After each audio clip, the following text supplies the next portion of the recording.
All right, good afternoon. How are you doing this afternoon? Good. How many were there last night for Maggie Green's Brazilian night? Yes. How many were at Theron Brown's Blue Note? Good, good. I love having everyone here. Tonight we're in for a special treat. Last year, you remember Bobby and the trio doing piano trio night. Tonight, of course, we're going to be moving to your other keys in the organ world, and same trio doing an organ trio night, paying tribute to some jazz organists, and then just getting a real sense of what it's like from one of the geniuses of the instrument that's sitting behind us, the Hammond B3. If you don't know Bobby Floyd's career, we're sitting next to a Grammy, Emmy award-winning musician right here. He grew up actually in Marion, Ohio, and moved to Columbus, went to OSU, and then also went back and he taught at OSU as well as other schools in the area. Also was a huge part of the education faculty with the Jamie Aebersold workshop. So if you're in my generation or younger, the Jamie Aebersold, we all grew up with those recordings and those workshop books and everything, and Bobby was a part of that. Part of those educational programs that really help bring jazz education into most of a lot of the schools and the programs that use those materials to teach young people how to do jazz. Has played across the world and has been, I would say, a who's who as a sideman, as also a music director, producer, and his own leading his own trio. This trio has been together for over 20 years, right? Over 20 years. That's some longevity. And we don't usually get to see that in groups, so this is great that we get to see that in Bobby's playing. Played for and toured with Ray Charles. Dr. John is playing, just came back actually at 3 o'clock this morning from Austin, Texas, doing recording sessions down there. So is constantly in high demand.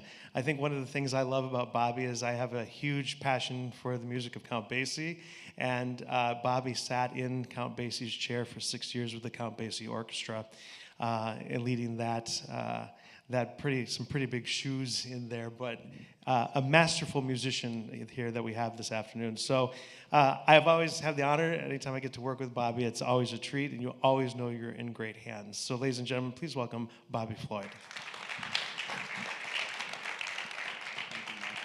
Thank you, Michael. So I'm gonna get started and just turn it over to you to ask this basic question. Tell us how you got started in this whole career that you've had.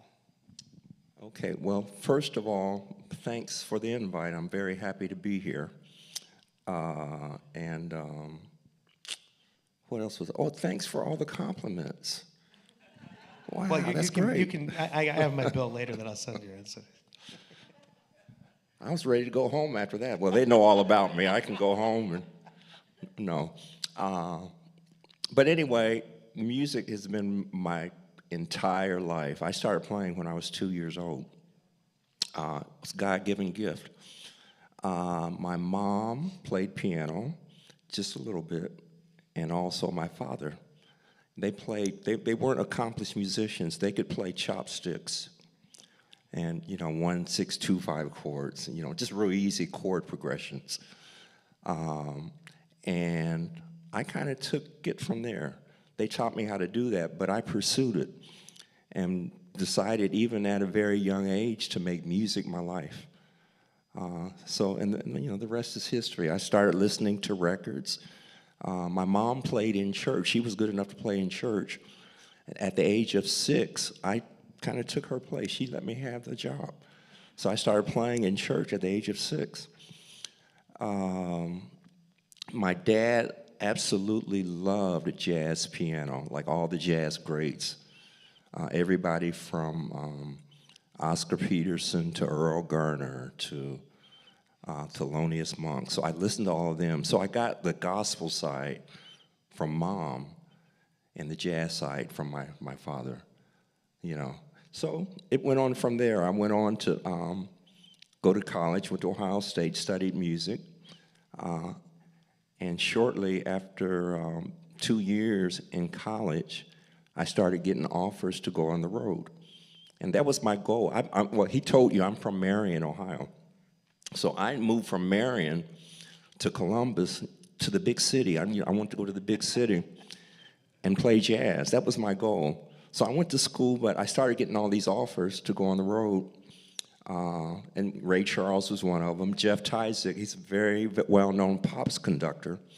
I worked with him in his early days. And I've been blessed. I've been doing this all my life.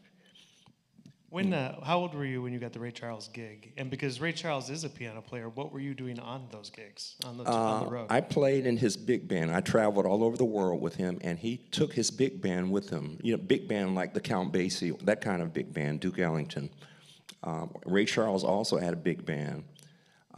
We would open up for Ray Charles before he'd come out. It was his band, but he would have us play like 2 or 3 songs before they introduced him. I'm sitting on his piano playing his piano. And then on the other side of the stage, they had an organ like this, just like that. So when he'd come out, I would get off the piano and go over to the organ. He would sit at the piano. So I would accompany him as he played and sang, along with the big band. So in Columbus, we have some Columbus jazz fans in the room. Okay. You've been a part of the Columbus Jazz Orchestra off and on, basically your whole time from when Ray started it, right? Yes, from the mid-'80s. Yeah. Up to now, still with him. Did you work with Hank Marr? Yes, I did. I learned a lot from him. I kind of, just sat in the background and watched and listened to him. But I learned a lot from him because he was actually the main piano player in the Columbus Jazz Orchestra. And then after he passed, they gave me the job. Yeah. But, we worked together a couple times. Yeah. Hank, for those of you who don't know, Hank was a legendary jazz pianist, worked with Nancy Wilson and a bunch of great artists. And I think anyone who had the chance to work with Hank was forever changed. I know I was as a singer, was getting an opportunity to sing with Mary McClendon and Hank Marr at a festival, and I was just like, oh my gosh, this is life changing. And then same as working with Bobby, to be honest with you. The reason why I ask is because Hank really understood vocalists, and you also understand vocalists as well when you play behind them. Yes. What is it that is, and we appreciate that, believe me. What is it that's unique about playing with a vocalist as the accompanist, as the pianist? I love playing behind vocalists. I grew up playing in church gospel music, and as you know, gospel music has a lot of great singing. So it was my pleasure to play behind vocalists. I mean, I grew up playing for choirs and directing choirs, and just working with vocalists all my life.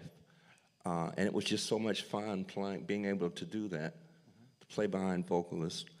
Now I'm not a singer at all.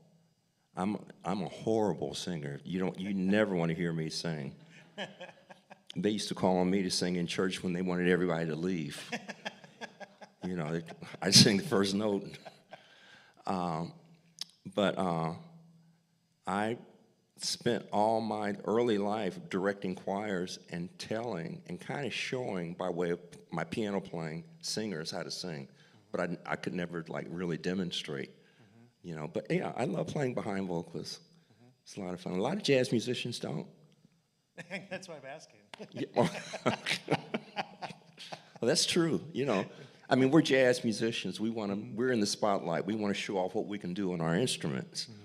But I have so much playing. I have a lot of fun playing behind vocalists, and also just accompanying. Period. Just accompanying saxophone players, trumpet players. Yeah. I just get a kick out of playing behind a melody, and playing what I can play to help the melody sound good. Oh. Yeah. You've worked with several singers, and I love the album that you did several years ago with Dee Daniels, Joy. Right. You just released one with Sydney McSweeney. Yes, just over this past weekend. Yeah, just bad. Yes. So, and then you've had such a legacy of doing recordings and stuff. Your first recording that you did was in your solo album, Interpretations, yes, right? In the mid-'80s? Right. And then after that, you went in and started recording, was it Ellington Tribute? what was your next album that you did after that? Setting the Standards. Setting the Standards. Right. And then this trio that we'll hear tonight, you recorded back. It was like 2007, 6, somewhere in there. It was that for my friends. The album. Notes to and from Notes my to friends. A friend. Yes. Yes. So what other recordings have you done? Solo featured recordings or with other artists that kind of come to mind as like some of the pinnacles that you've done? Yes. Well, actually, I did one with DJ Daniels. You mentioned that, and we're getting ready to do another one. Oh, nice. Yes, we're doing, and she's coming to Columbus to record with my trio. Oh, lovely. Oh, nice. Yeah. So I'm looking forward to that. I recorded with Dr. John. You might have mentioned that. Let me think here. I've recorded with the Basie Orchestra, as you know. Yeah. That's where the Grammys came. The Grammy and a Grammy nomination came from. And I'm getting ready to record with them again. I'm getting ready to go out and play with him. I've recorded with a lot of people. A lot of people, they're great musicians in Columbus that record. Yeah. Did a lot of recordings with Chris House. Yes. Great violinist. You're familiar with him. Yeah. Okay, yeah. I'm probably on at least, I think, 4 of his recordings. I recorded with Vince Andrews back in the day. I don't know if you remember Vince from the 80s. Great he's not with us anymore, but great saxophone player. That's kind of where I got my start recording with him. So yeah, lots of musicians in Columbus. The Columbus Jazz Orchestra, we have recordings out. Right. Yeah. Let's start talking about your interest in organ. So last year you did an incredible concert on piano, and I'm every time you sit down at the keyboard, I'm always just in awe and amazed at what you and your trio bring out. I mean, talk about a family affair. Like, you see that family bond that you guys have when you play. The organ's different, though. The trio changes a little bit. Yeah, Derek moves from bass to guitar. Reggie stays on the drums, obviously, but the feel is different. The organ brings out a different idea behind the keys. So what interested you? What got you interested in organ playing? Just the sound, the organ, it speaks more when you hear it. I don't know if you're familiar with like Jimmy Smith and Jack McDuff. Those were the great organ players from the past.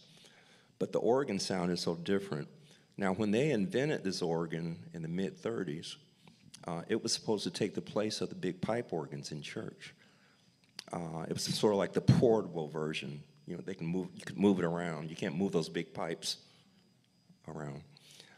So they really meant for it to sound like the big pipe organs. You know, but if you listen to Jimmy Smith or Charles Earland, they're not playing Rock of Ages. You know. It's more the blues, you know. And the sound of it, the organ talks, you know, it's almost like a lion, it roars, you know. And you'll find out when you come out to hear. It's just the sound of it that really. And not only jazz organists I listened to when I was growing up, just about every genre of music, you had the Hammond B3 organ. And rock musicians, it was real big in gospel music, blues, and of course jazz. Even in the skating rinks, you know, da dee da da da da. The baseball games, you know, da da da da da da da. That's all organ music, you know. Yeah. But the Hammond is different from all of that, though. The Hammond jazz organ is different from all of that, the skating music and the baseball game music. And you'll find out tonight when we play. Before we go into some more about the musical part of the organ, tell us what actually we're seeing in the organ, because it's not just an organ council. You have another whole council behind the organ. Yeah. And so explain if someone's unfamiliar with what this is, or a lot of people are just shocked that there's much more than one piece that you're playing up there. Go ahead and bring us through like a breakdown of what we're seeing up here. Yeah, well, yeah, the big wooden box behind that is the organ speaker. Just like you see a guitar player, there's usually a speaker, an amp behind his guitar, and that's where the sound is coming from. So that big box back there serves the same purpose, you know. Now, it's called a Leslie speaker. That's the name of it. It was invented by Donald Leslie shortly after the organ was invented. Get out of the way so you can see. Oh, did you want to? Oh, I was just getting out of the way so they could see while you were talking. Okay, yeah. And it has a woofer. That's the big speaker that brings the bass sound out. And it has a tweeter, just like any other speaker, a tweeter. That's this tiny speaker, and it's good for your treble, your highs. You know, but the difference with that is the woofer spins around like that. And there's a button on the organ that controls the speed of the spinning. If I hit that button, it goes real fast. And if I hit the button again, it slows down. Well, that's where the vibrato comes from. It's kind of like a Doppler effect. You turn on, that's where vibrato comes from. Now, there's a tweeter on top, like I said. It also spins. And you'll notice it tonight. Should I demonstrate now? Well, hold on. Hey, Matt, is this set up where he could demonstrate? Is this set up where he could demonstrate? Okay. Well, let's try it. I'll give you a quick demonstration. What did he say? I don't know. Okay.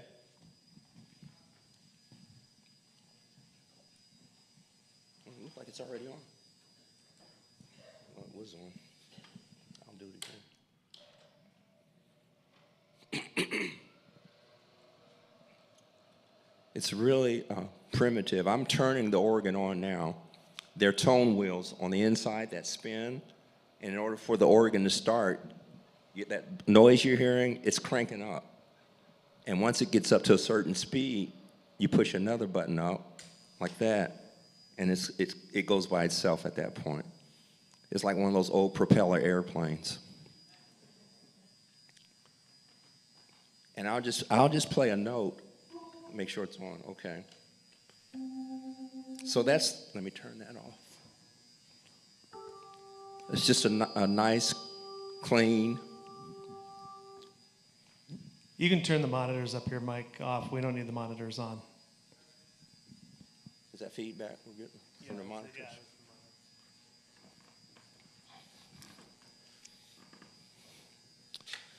So with the speaker, the Leslie speaker, that's what it's called, as I said before.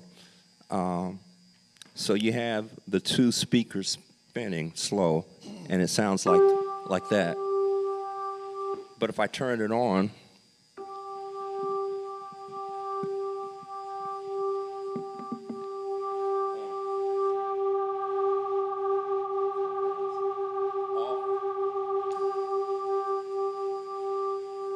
so that's the way that works. And it's so cool. Oh, here, go back to. Oh, I'm sorry. Yeah. I'm not used to playing and talking at the same time. So, jazz musicians, gospel musicians, they love that effect because when you're playing,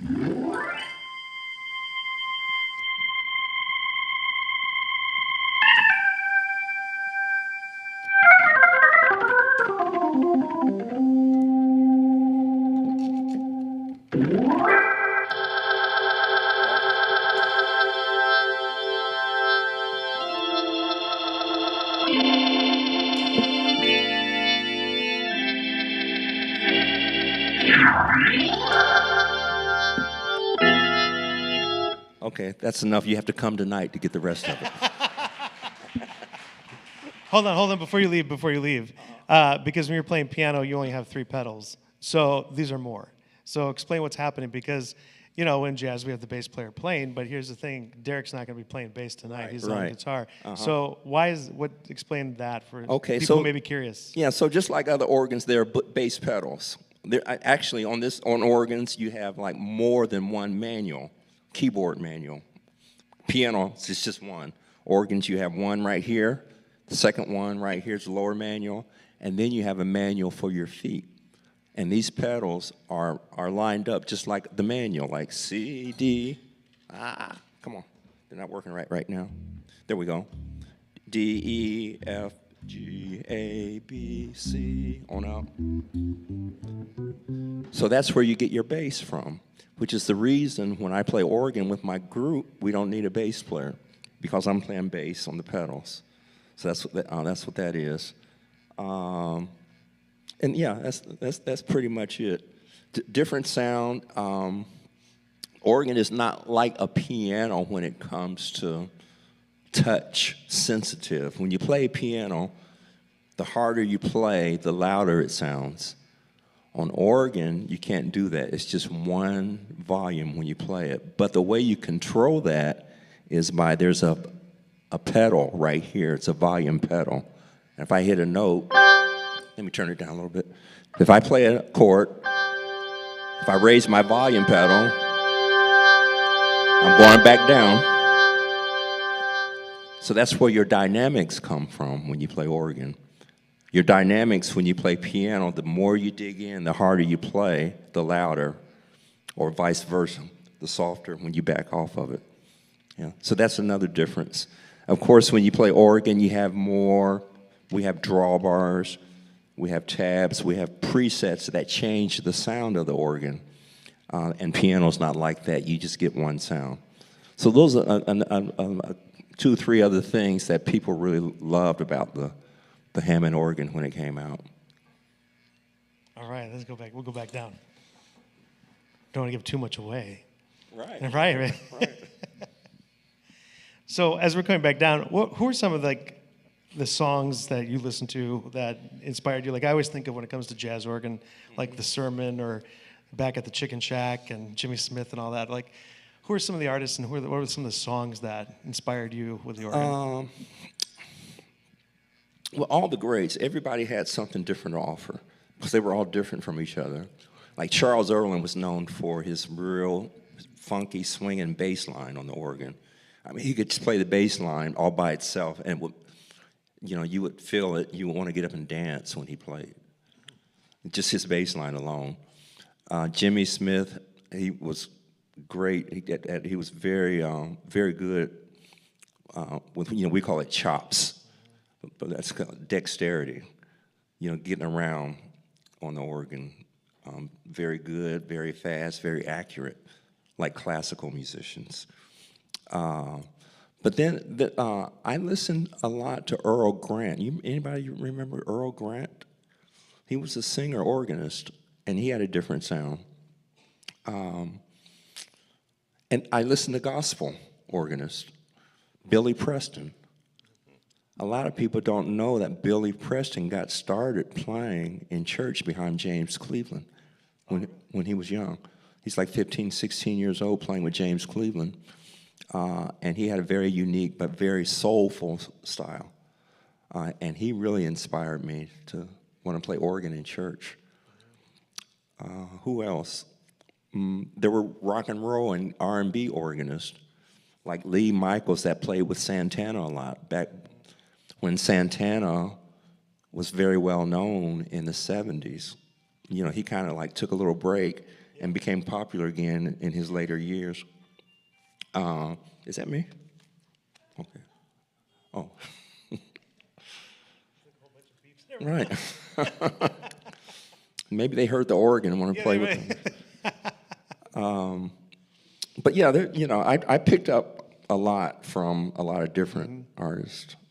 Did you ever work or were you friends with Joey DeFrancesco? Not directly, okay, but like on the same stage, and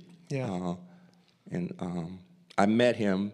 I mean, I worked with him a lot, but actually met him like maybe a year before he passed. Oh, really? Yeah, okay. I went all the times in the past before that working with him, but we never really had a good conversation. But then I met him a year before he passed, and it turned out he was a great.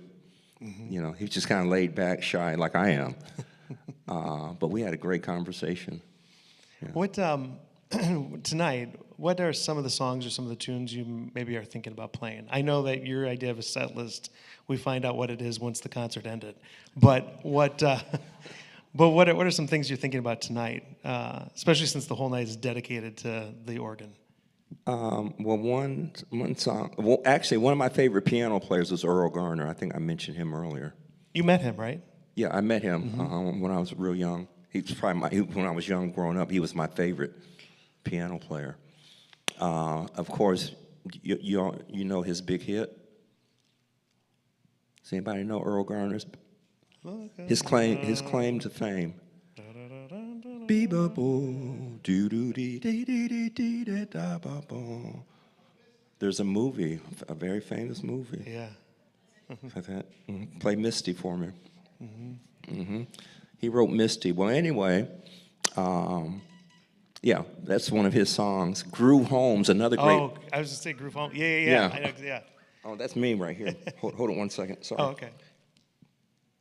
These telephones. I'm gonna turn it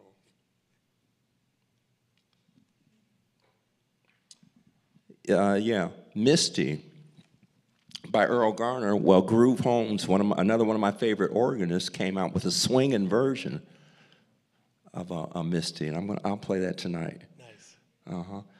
And we usually just play it by ear. You know, I'll come up with a set list in my mind, but you know, I usually follow the Spirit. I grew up playing in church, you know, so I like following the Spirit. You know, wherever the Spirit leads you, you know, where He leads me, I will follow. So that's what we're going to do tonight. All right. I have 5 questions for you that I ask every artist, and these are major questions that we're really going to get down to know who you really are. Okay. Okay. Oh, wow. And they're kind of one-word answer or one-sentence answer. Okay. So that's all you get. But favorite Duke Ellington tune? How fast do I have to answer? Sophisticated Lady. I love that song because of the chord changes. Yes, it's different from everything else he wrote. The bridge is the hardest thing ever to sing. Yeah. That's a crazy. You sing one. that? Yeah. That's We have smoke to do it. and Maybe we drink. should do it. Yeah, no. No, you said that last year. Then you actually made me come up and sing. Yeah, right. So, Well, but no, that's all right. Okay. What was your first album first album. that you listened to, not recorded? First one that you listened to. I can only remember the first album that really impressed me. Let me answer it that way. Yeah. Ramsey Lewis. Oh. The In Crowd. I can't remember the name of the album. It was a live recording that he did in 1965 in Chicago, and he did a piano version of that song, and it was kind of like his big hit. Yeah. I can't remember the name of the album, but it has the In Crowd. That was his big hit. That's the song on that album. What was your first concert you went to? Actually, it might have been Earl Garner. Okay. It might have been Earl Garner. And we talked about that briefly just a minute ago. Yeah. Yeah, I went to see Earl Garner. I'm from Marion, Ohio. The Marion Concert Association brings Earl Garner to Marion, the Palace Theater downtown. I'm like 12 or 13 years old. My dad takes me to hear him. Everybody in Marion knows each other. They knew I was going to be there, so they gave us front row seats. You know, and they made it a point to take me backstage to meet him after the concert. So I went back and met him. I was probably about that tall, and he was that tall. He was a real short guy. And there was a rumor, I can't really remember, but there was a rumor that when he played, he would sit on the bench, but they would have to put a New York telephone book so he could sit up high enough to, I don't know if that was true, but that was a rumor about him. And actually, I sat down and played for him. I played Misty for him. Did you really? I did, Oh, gosh. Yeah. When he played, did you in the audience? Were you able to hear him hum? What's that? When you were in the audience listening to him play? Did you hear him hum and Yes, sing along? Yeah, right. If you listen to the live recordings, studio or live concerts, Errol Gardner. Well, some of them did too. Like Art Tatum did this too. Oscar Peterson once in a while would they would hum along as they were singing, but not quietly. Right. Well, you know, actually, just about every jazz musician does that. Yeah. When we play, we sing. We're singing to ourselves. That allows us to express ourselves and not somebody else. So that gives us our unique sound. And that's the thing that I do. You know how you hear somebody on the radio and you say, that sounds like Miles Davis. You know, well, that's the reason that happens is because even horn players, they do that. Yeah. Like you can't hear them like, they have their mouthpieces, but they're still singing. Yeah. And that's how you learn to play jazz. I always tell my students that as singers, if you really want to understand how to sing, Right. especially like a ballad or whatever, listen to the horn players. Right. And phrase like they're phrasing, because they're phrasing to what your lyric is. Yeah. So, And a good example of what I'm talking about, I know you're familiar with Louis Armstrong. If you listen to Louis Armstrong sing, he sounds exactly the same way yep. he does playing his trumpet. So it's all just one presentation, vocally or through your instrument. I don't know if you're familiar with George Benson. That's another example. Same one. Now, he would scat and play at the same time. So that's another example of that. But yeah, you listen to all those. Ella Fitzgerald was a piano player, and she could scat. Yeah, and she and a composer. Like she wrote a couple ballads, and then of course, Tisca to Tasca is probably her most famous song that she wrote. But Right. Yeah. Yeah. So that's what we do. That's how we do it. All right, some even harder ones before I turn it over to the audience to ask questions. Coffee drinker or a tea drinker? What's that? Coffee drinker or a tea drinker? More of a tea drinker. And then apples or oranges? I like them both. I knew you would be the one to say that too. Really? Everyone's done oranges, yes. Okay, I like them both. Yeah. What's that? Oh, both. Both. I absolutely love both. Although I don't drink anymore. I haven't had a drink in a long time, but when I did, man, wine and beer, those were my drinks. Yeah. Red wine. I'm going to come down here and let them ask questions. I'm going to go to where they are. Okay. But if you have questions for Bobby, just go ahead and put your hand up, and then I'll run over and bring the microphone to you. No hard questions now.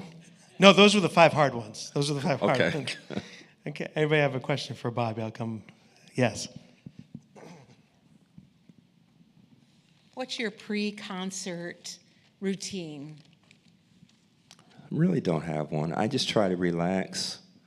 I think about the music. I try to, put my mindset in a way where I'm kind of prepared. But I'm not like a deep. I'm not into meditation or. I just usually try to stay loose and have fun, so that I'm in that same mode when I go on stage and play. And I want that looseness, or if that's a word, or the fun that I'm having, I want it to come through the music. So that's kind of how I am before concerts. Even when I'm real nervous, like I am right now, I like to have fun, and I love to do that with my music. Yeah.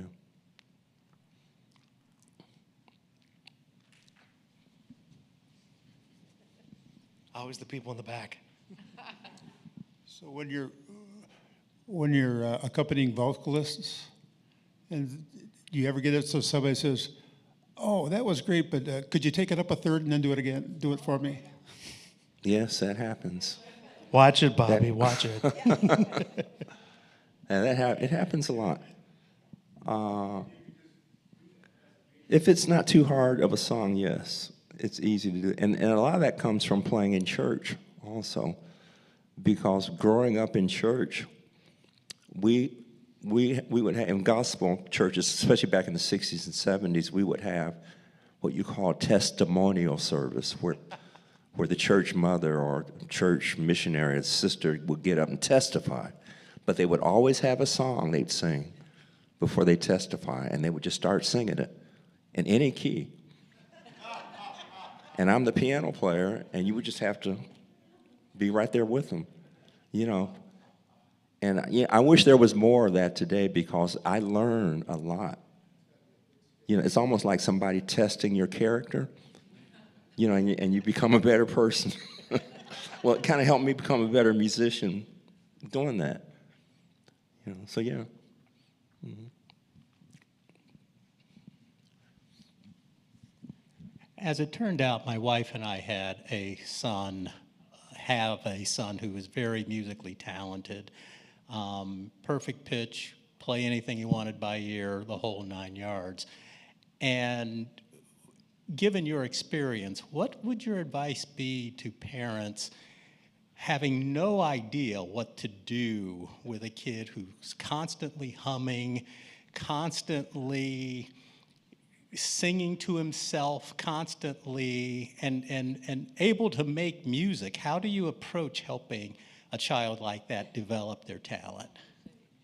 Well, man, that's great. That reminds me so much of me, because when I was little like that, I had perfect pitch, and I started playing at a young age. And I can tell you what my father did that I really think it was the best moves for him to do. He kept me inspired by taking me out to hear Earl Garner and other people. That would inspire me a lot. He made sure that we had a piano in the house. He encouraged me as much as he can. He went out and bought all those records that I was telling you about. So that kind of helped me out, you know. And he also, I mean, there's the other side. There's the music, but then there's also the business side and the mindset. And that has a lot to do with success in anything, right? You know, you have to take care of business. Somebody said, in order to be a successful musician, you have to really, I'm trying to remember how they said it, you have to be really good with show business. You know, you have to really, but you separate those two things. It's about putting on a good show and taking care of business. You know, so you have to make sure he has that right mindset, especially because it's hard to be a musician and be successful. You know, so you really have to have good business sense and be consistent, be persistent. So, you know, I would encourage you to. I would like to ask you to keep him encouraged. In any way, is he taking piano? Is he piano? You say?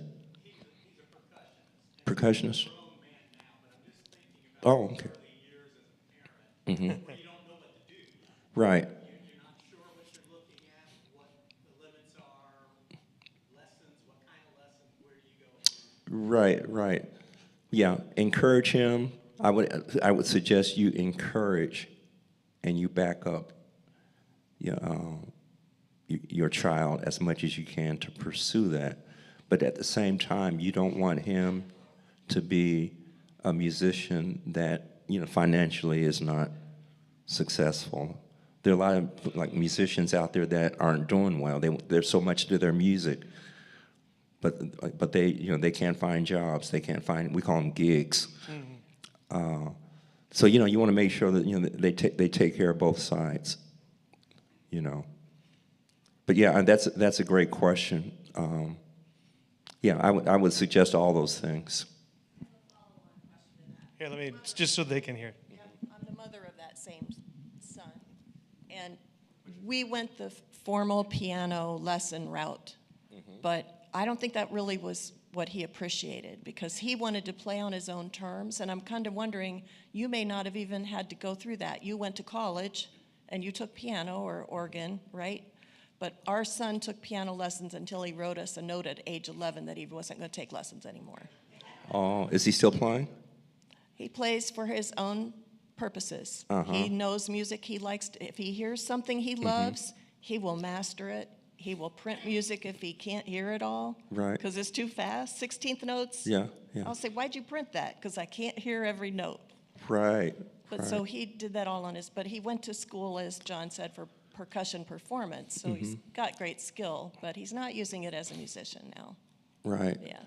Well, I would encourage anybody that has a child that is really talented, even if they don't want to study music, but they want to play it, encourage it anyway. They'll probably come around to wanting to know about what they're playing. Like, yes, I did. But I started playing before my lessons. I started playing when I was 2 years old. Yeah. Right. And I didn't want to take lessons. I didn't want to do that. Because, you know, everything I learned in my lessons, I pretty much could play anyway. You know, I could play by ear. And sometimes you have musicians that learn naturally like that. So, and in a lot of cases, they come out better musicians because they're able to play from their heart and express, you know, the way they feel when they play their music. And I think it's very important. But it's also important to study what you're playing, because I play with a lot of orchestras. So they put sheet music in front of me.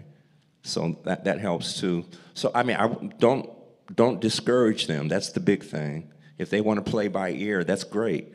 You know, they'll probably come around to wanting to study. Okay, what chord was that? What's the theory behind that chord? You know, what's the scale related to that chord? You know, if they're interested in music enough, they'll come around to that. The big thing is keep them encouraged and inspired in any way that you can, and make sure they take care of business. Other questions? Yes. Well, I grew up in Russellvania, Ohio. You may or may not heard of it, but it's close to Marion. It's a little rural community, and I'm just curious, do you get back to Marion? Are you like Marion's favorite son, or?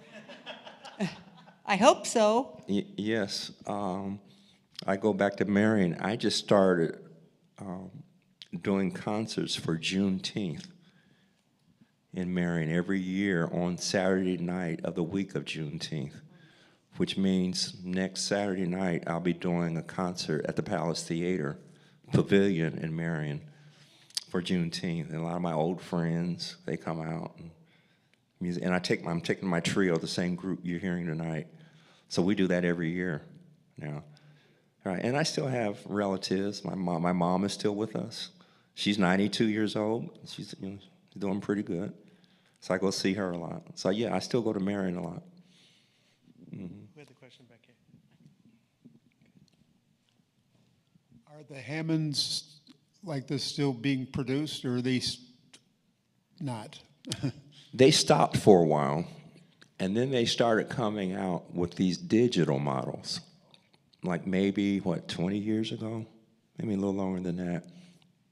And they're still doing that. They're not like, this is an old one right here. This is from the old school. And the old ones sound better. You know, the digital, it's more like a model of sampled sound. You know, and they're kind of close, but I've been playing organ long enough to where I can tell a difference. And I want this sound right here when I play. Yeah. You said you played by ear, and, Yes. and as a church player, you're finding the key and all that. So when did the theory part come in, like in high school music, or was it when you went to Ohio State, and was that a bit of a struggle? Not really. Actually, I started taking piano lessons at the age of 6. So that's kind of when I started studying. So I learned a little bit about theory, during my piano lessons from age 6 all the way up until I went to college. And I didn't struggle with it at all because I had played it all before I got there. And it's funny, because you go to your first class in college, music class, theory class, and they might, write a chord progression on the board and break it down, just like they do in math. So and they teach me how to do it. So I do it, and then they play it. I say, man, I've been playing that all my life. And that's for, I got a good start from playing when I was real young. So it was pretty easy for me in school. They also had sight singing and dictation classes. I don't know if you're familiar with that, but they would play something for you, and they might ask you to sing it back or write it out. Well, I had perfect pitch, so I had no problem with that. So yeah, it was all easy for me. I think that's the reason I only went to school for 2 years, because you're spending all that money, and when I started playing out, I was happy. That was it for me. So, yep. Any other questions for Bobby? All right, so tonight, Bobby Floyd Trio, Derek DeCenzo on guitar, Reggie Jackson on drums, and of course, the genius on the organ this evening. So check Bobby out at 8 o'clock tonight. Thank you, Bobby.